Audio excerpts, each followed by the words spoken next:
मनुष्य की कीमत। लोहे की दुकान में अपने पिता के साथ काम कर रहे एक बालक ने अचानक ही अपने पिता से पूछा, पिताजी, इस दुनिया में मनुष्य की क्या कीमत होती है? पिताजी एक छोटे से बच्चे से ऐसा गंभीर सवाल सुनकर हैरान रह गए। फिर वे बोले, बेटे, एक मनुष्य की कीमत आंकना बहुत मुश्किल है, वो तो अनमोल है। बालक, क्या सभी उतना ही कीमती और महत्वपूर्ण है? पिताजी, हाँ बेटे।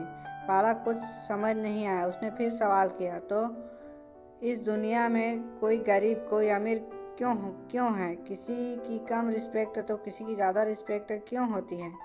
सवाल सुनकर पिताजी कुछ देर शांत रहे और फिर बालक से स्टोर रूम में पड़ा एक लोहे का राड लाने को कहा। राड लाते ही पिताजी ने, इसकी क्या कीमत होगी? बालक, 200 रुपये। पिताजी, अगर मैं इसे बहुत से छोटे छोटे कील बना दूं तो इसकी क्या कीमत होगी?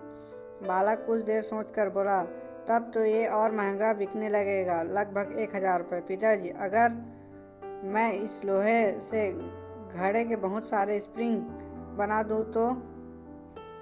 बालक कुछ देर गणना करता रहा और फिर एकदम से उत्साहित होकर बोला, तब तो इसकी कीमत बहुत ज़्यादा हो जाएगी। फिर पिताजी ने उसे समझाते हुए बोला कि ठीक इसी तरह मनुष्य की कीमत इसमें नहीं कि अभी वह क्या है, बल्कि इसमें है कि वह अपने आप को क्या बना सकता है। बालक अपने पिता की बात समझ चुका था।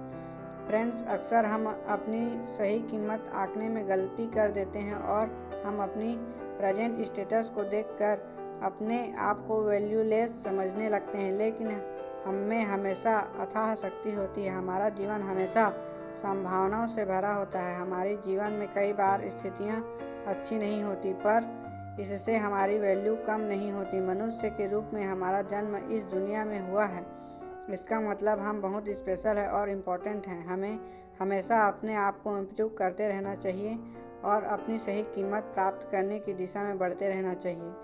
इसी तरह की वीडियो देखने के लिए हमारे चैनल को सब्सक्राइब कीजिए और वीडियो अच्छा लगा हो तो लाइक